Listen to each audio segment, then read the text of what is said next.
Isn't that a beautiful thing, to speak without fear?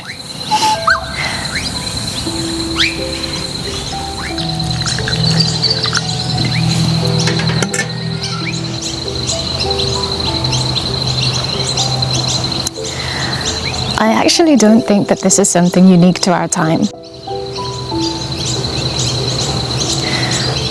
Perhaps it's never felt safe to speak out or to go against the grain. I think what's changed now is how quickly our words can be captured, shared and judged. And basically, how impossible it is to take them back once they've been released into the digital world.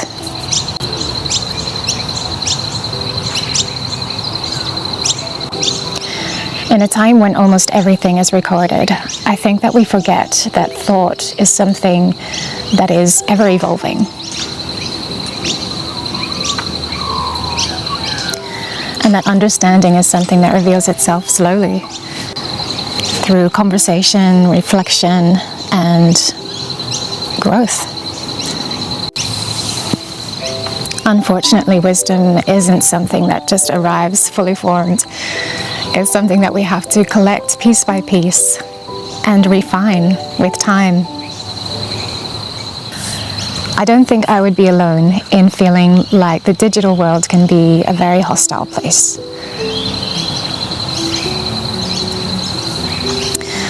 And in response, I think many of us feel the pressure to silence ourselves, not because we don't have anything to say, but because words can be misunderstood or used against us.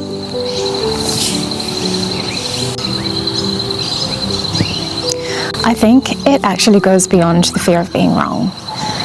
I think it's the fear of being condemned and never forgiven for what seems to be the crime of being wrong.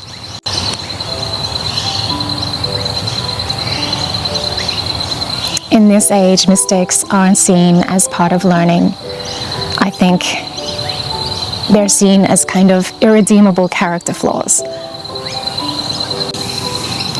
When I started this channel, I resolved never to add voice to my videos. I felt that one misstep could basically undo me. And now, as I'm finding the courage to speak, I'm realizing that it begins first with believing that everyone deserves to be heard. And I think the practice of that begins with listening. Really listening to others beyond just the words that they use. I think that's something that takes conscious discipline.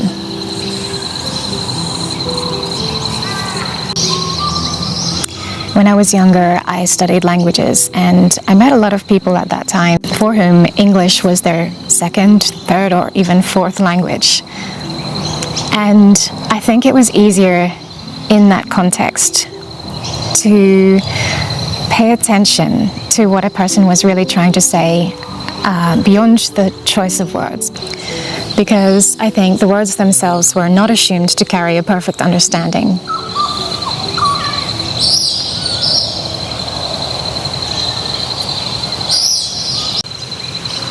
There's an old parable that words are not the thing that they describe.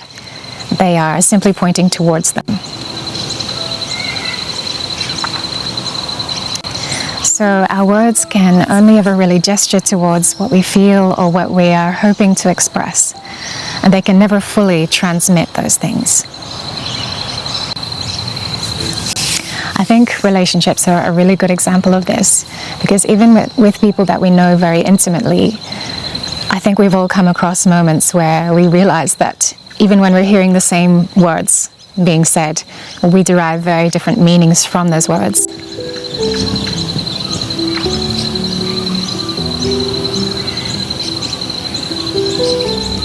To find our voice, I think we need to be mindful that understanding is actually something which often sits just out of reach.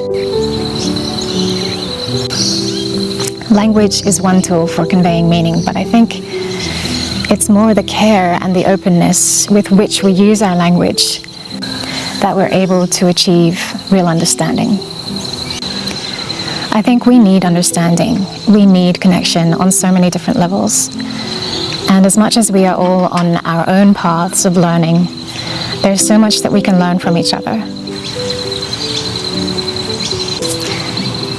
But how can we learn from each other if we don't first find the patience to listen and also find the courage to speak? I see this with people close to me. And I don't know, but it seems like the more gentle and thoughtful a person is, the more that they hold back in conversation with people. One person that I'm thinking of is very intelligent and very kind.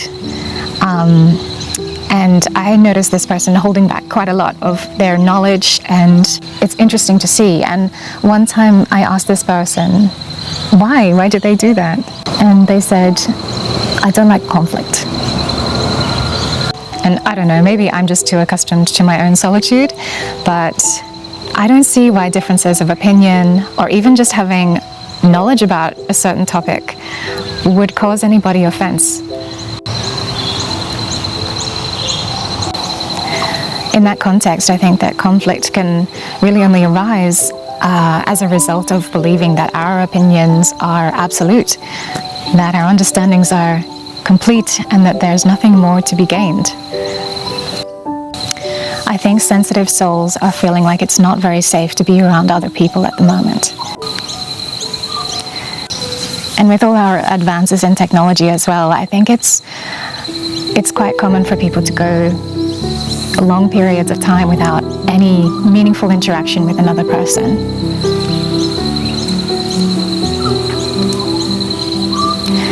And I'm sure that that offers a refuge and a kind of sense of safety. But at what cost?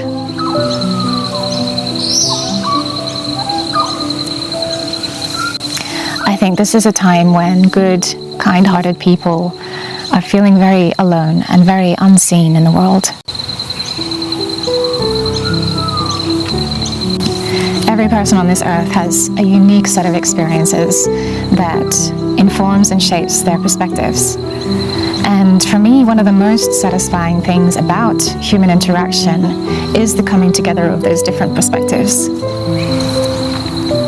Those moments when two people combine their insights and reach an understanding that they wouldn't have reached by themselves.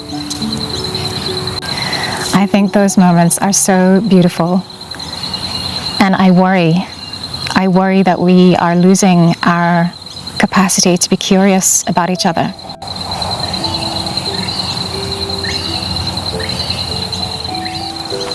I think some recent events have really made this very clear to us as well. And I think that as a society, I think that we're kind of at a decision point where we can choose to be divided by our differences in ideology, or we can choose to be united in our shared humanity and in our compassion.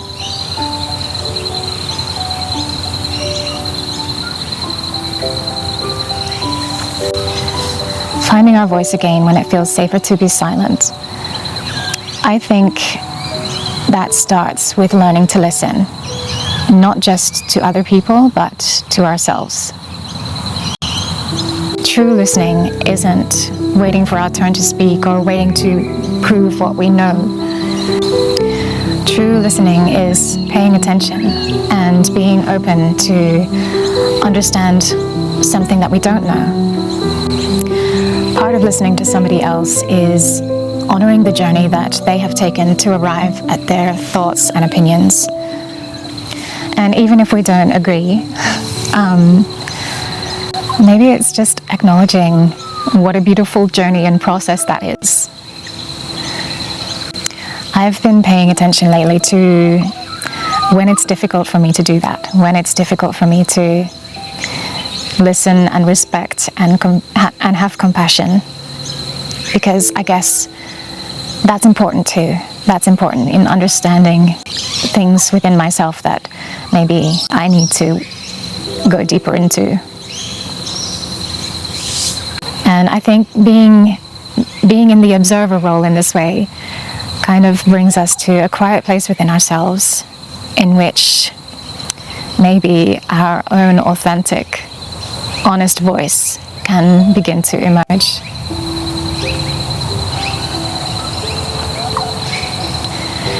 In order for us to speak clearly, I think we first have to be able to hear ourselves in our feelings and in our thoughts.